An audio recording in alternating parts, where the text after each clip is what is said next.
Once you do this, no one can ever hurt you again. The untouchables. How to stop letting life punch you in the gut and start punching back. Ever see those people who glide through life like they're Teflon coated? You know, the ones who don't seem to get ruffled by the daily drama that turns the rest of us into stressed out messes. Someone cuts them off in traffic. A shrug. A friend ghosts them for a week. No biggie. Their coffee order gets messed up. They just smile and ask for it to be fixed. It's like they're operating on a different plane of existence, a level of chill we can only dream of achieving. We've all been there, trapped in the daily grind, struggling to find moments of peace and happiness. You're on the hunt for that secret sauce, the key to a life where you're not constantly battling negativity and emotional overload. You want to learn how to roll with the punches, to stay calm and centered in the face of chaos. You want to become one of those seemingly untouchable people who navigate life with grace and resilience. This is where your journey begins, and believe me, it's a wild one, with plenty of laughs, a few moments, and maybe even a facepalm or two along the way. The reactive roller coaster. Why most people are living life on hard mode. Let's be real, most of us are living life like human pinballs. We're constantly bouncing from one reaction to another, completely at the mercy of whatever the universe throws our way. Bad weather? Day ruined. Didn't get a text back? Suddenly, your self-worth plummets. A stranger gives you a weird look? Cue 3 hours of overanalyzing every single possible reason why. It's exhausting. We spend so much mental energy on things that are ultimately irrelevant. And hey, no judgment here. I've been that person.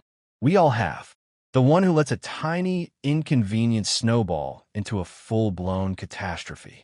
The one who spends hours replaying an awkward conversation in their head, dissecting every word and facial expression. The one who lets other people's opinions dictate their mood and their decisions. It's like we're addicted to drama, constantly seeking out the next emotional hit, even if it's a negative one. So what's the deal? What separates the reactive from the untouchable? Is it luck? Some inborn superpower? Do they spend years meditating in a cave and achieve enlightenment? Nope. It's something much simpler, but also much more profound. They stopped playing a game that was rigged from the start. And that rigged game is believing that the world outside is controlling their emotions when, in reality, it's their interpretation of the world that's doing all the damage. The great misunderstanding, where your feelings really come from. This is the crux of it all, the foundation upon which this whole untouchable thing is built. Most people go through life with a massive misunderstanding about where their feelings actually originate. They think the outside world is some kind of emotional puppet master, pulling their strings and dictating how they feel. He made me mad. She hurt my feelings. That situation stressed me out. Sound familiar? But here's the truth bomb. The outside world is just the outside world. It's a bunch of neutral events happening around you. It's your interpretation of those events that creates your emotional reality. Let's break it down with a classic example. The dreaded traffic incident. Someone flips you off while you're driving. You have two choices. Option A, the reactive route. You take it personally. You get angry. You start ranting and raving about how rude and inconsiderate people are these days. You replay the incident in your head for the next hour, letting it ruin your mood and your focus. You might even start fantasizing about getting revenge on the other driver. Option B, the untouchable approach. You shrug. You assume they're having a bad day. Maybe they're late for an important appointment. Maybe they just found out their dog is sick. Whatever the reason, it has nothing to do with you. You keep driving, and you don't give it another thought. Same event, two completely different experiences. And the only difference is the meaning you gave it. Option A is fueled by an interpretation that the other driver intentionally sought to insult or demean you. Option B is fueled by recognizing that most people are so caught up in their own problems, the chances of it being personally about you are rare. And this, my friends, applies to literally everything in life. That harsh comment from a stranger only affects you if you give it weight. That rejection from a job interview only stings if you let it define your worth. That bad day at work only ruins your week if you replay it on a loop like a bad Netflix series. The truth is, most of what bothers us isn't actually happening to us. It's happening in our minds. We're stuck in a loop of reacting instead of deciding what deserves our energy. We're letting our brains run wild, creating stories and scenarios that are often far worse than reality. The power of choice, taking back your emotional reins. Think about it this way. Your mind is like a garden. You can choose to cultivate beautiful flowers and nourishing vegetables, or you can let weeds take over and choke everything else out. The choice is yours. When you react, you're letting the weeds grow wild. You're giving them fertile ground to spread and take root. But when you respond, you're carefully tending your garden. You're choosing which thoughts and emotions to nurture and which ones to pull out by the roots. Once you truly see this, actually get it not just in theory, but in real time, that's when everything changes. Suddenly, the world stops being something that happens to you and starts being something you get to experience on your own terms. You become the master of your own emotional destiny. Now, I know what you're thinking. Okay, this all sounds great, but how do I actually flip this switch? How do I go from being a reactive pinball to a Teflon-coated Zen master? That's exactly what we're going to dive into. Because once you do, life will never hit the same way again. Step 1. Stop giving your energy away for free. You're not a charity. The first step to becoming emotionally untouchable is to stop giving your energy away for free. Most people hand over their peace of mind like it's a promotional giveaway at a county fair. Some random troll leaves a nasty comment online. Cue 2 hours of mentally arguing with them. Someone gives you a weird look at the grocery store. Time to overanalyze and rethink every single social interaction you've ever had. A minor inconvenience throws a wrench in your plans. Well, that's it. The whole day is officially ruined. It's like running a business and just giving away all your inventory for free. At some point, you have to start charging. You have to start asking yourself, does this person's opinion pay my bills? Will I even remember this situation a week from now? Is this problem really mine? Or am I just taking on someone else's bad energy? Because 90% of the time, the things that stress us out are nothing more than other people's projections. Someone is rude to you? That's their problem. Someone doubts you?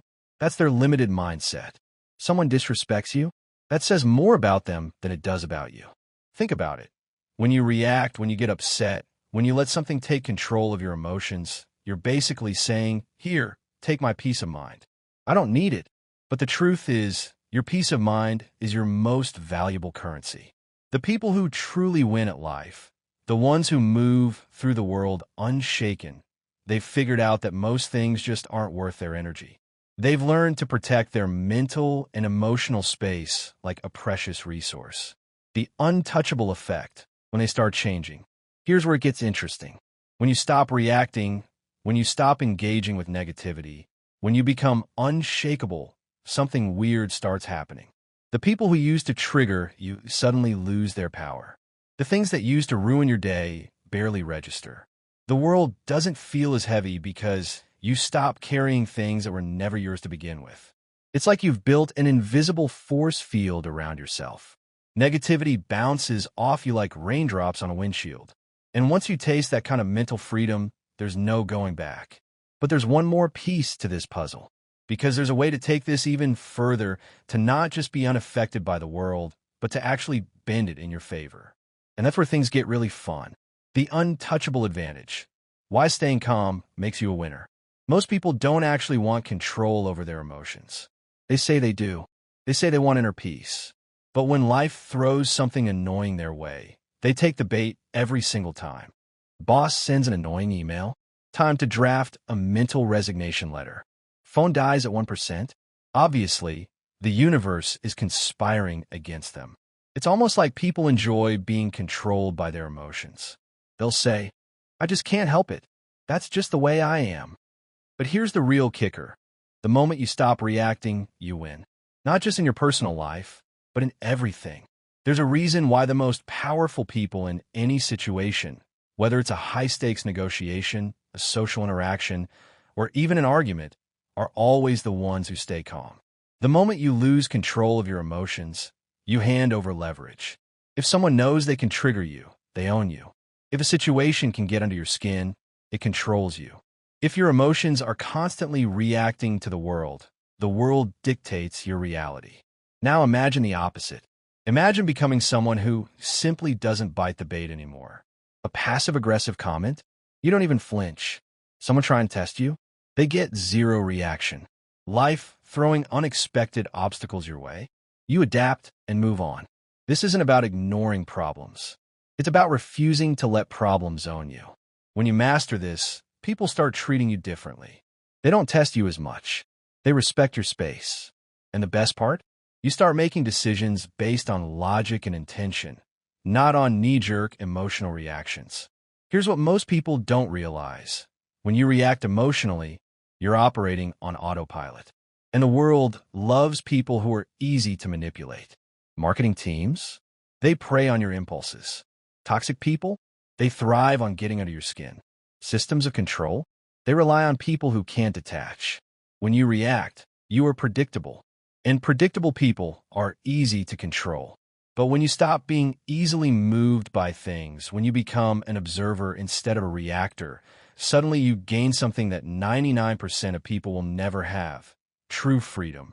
And it's in that space where nothing outside of you dictates your internal state that you start truly living on your own terms. Now, you might be thinking, this sounds great, but how do I actually implement this?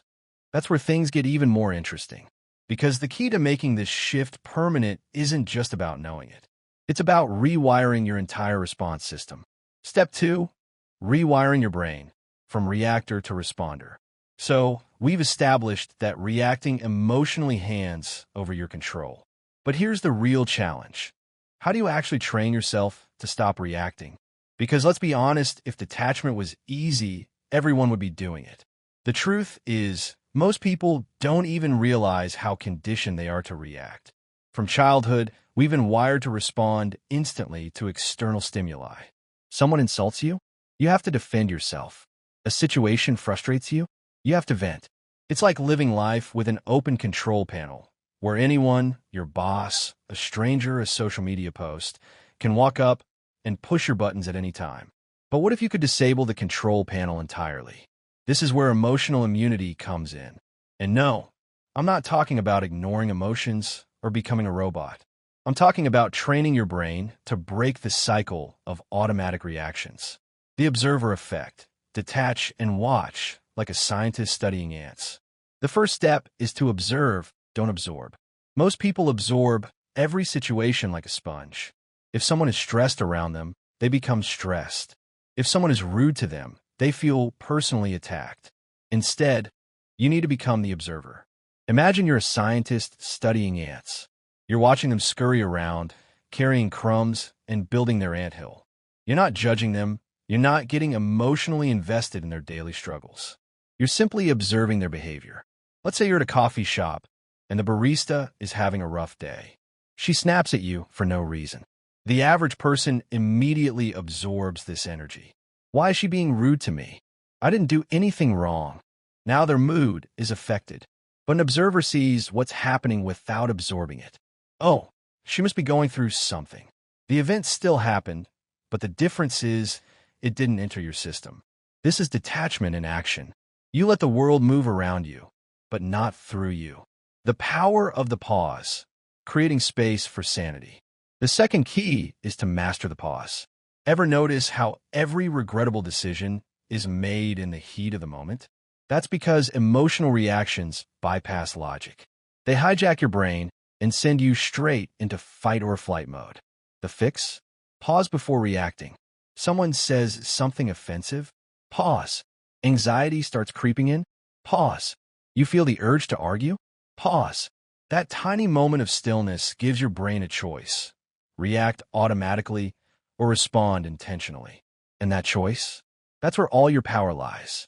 Here's a pro trick. Before responding to anything, mentally ask yourself, is this worth my energy?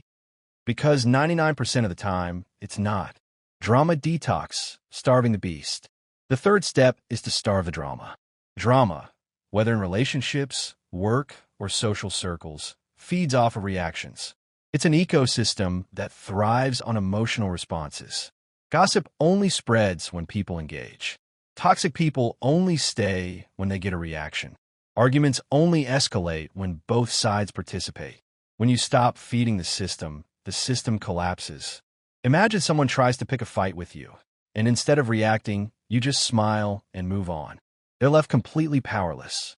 Because here's the truth. People who try to provoke you, they're not looking for truth or understanding. They're looking for control. And when you give them nothing, they lose that control. That's why the most dangerous person in any interaction is the one who doesn't take the bait. And once you start doing this, you'll notice something strange. People will begin respecting you more. They won't test you as often. And even those who do, they'll quickly learn that you're not the one to mess with. Because once you master emotional immunity, you become untouchable. Step 3. Reprogramming your emotional response system. At this point, you might be thinking, okay, this makes sense in theory, but how do I actually apply this when emotions feel overwhelming? When detaching feels impossible? That's a valid concern, and it's exactly where most people get stuck. Because let's be real, if you spent your entire life reacting to things, changing overnight isn't realistic. But here's the key. It's not about suppressing emotions. It's about reprogramming the way you process them. Training your emotional muscles, building resilience. Train your mind like a muscle. People treat their emotions like wild animals. Uncontrollable, unpredictable, and something they just have to deal with. But emotions like muscles can be trained. Ever notice how some people stay calm under extreme pressure, while others break down over minor inconveniences? It's not because they were born with some special ability. It's because they've trained their nervous system to respond differently. Your brain has default pathways, patterns that it follows based on past experiences. If for years your brain has linked stress with panic, that's what it will continue to do. If your brain has linked criticism with defensiveness, that reaction will happen automatically. The trick? Interrupt the pattern. Every time you're about to react emotionally, stop and ask, what if I respond in the opposite way this time? Instead of getting irritated, try smiling. Instead of rushing to defend yourself, stay silent. Instead of panicking, take a deep breath and observe. Your brain will fight you at first. It'll scream, no, we need to react. This is how we always do it. But if you keep overriding that impulse, eventually your brain will rewire itself. And one day, you'll notice something strange. Situations that used to trigger you don't anymore. The old response just isn't there. That's when you know you're winning. The inner narrative. Rewrite your story. The second key is to control the narrative in your head. Most people don't realize this, but their inner dialogue determines how they feel about everything. So, the next time something feels like it's affecting you, ask yourself, what's the story I'm telling myself about this? Is this interpretation actually useful? Because 90% of the time, it's not. We tend to catastrophize, personalize, and jump to conclusions. We create stories that are far more dramatic and negative than reality. Learn to challenge your inner narrative. Question your assumptions. Look for alternative explanations. And remember, you have the power to rewrite your story. Emotional Aikido, turning negativity on its head. The final trick is to emotionally disarm people. Here's a trick that will change your life. When people expect a reaction from you, and you give them nothing, it completely throws them off. Ever seen a situation where someone insults another person, and instead of getting angry, they just laugh and agree? You're so stubborn. Yeah, it's one of my best traits. You never take anything seriously. I try not to. You really don't care, do you? Nope. That's called emotional Aikido, taking someone's negative energy and flipping it on them. When you refuse to be affected, you send a clear message. You don't have control over me. And nothing frustrates people more than realizing their attempts to trigger you aren't working. And guess what? The less reactive you become, the more respected you'll be. Because people test you to see how much control they can have over you. The moment they realize you're untouchable, they back off. Conclusion: living life on your own terms. At the end of the day, being unshakable isn't about never feeling emotions. It's about not letting them control you. It's about making a choice. Do I let this situation define me, or do I define the situation? Because once you stop reacting to things that don't deserve your energy, you start living on your own terms. You become the architect of your own emotional landscape. You build a life that's resilient, fulfilling, and truly your own. And that, my friends, is when life really changes. Key takeaways: the Untouchable Toolkit. Understand the great misunderstanding. Your emotions are not dictated by the outside world, but by your interpretation of it. Stop giving your energy away for free. Protect your peace of mind like a valuable resource. Become an observer. Detach from situations and watch them unfold without absorbing negativity. Master the pause. Create space between stimulus and response to make intentional choices. Starve the drama. Don't feed into gossip, arguments, or toxic behavior.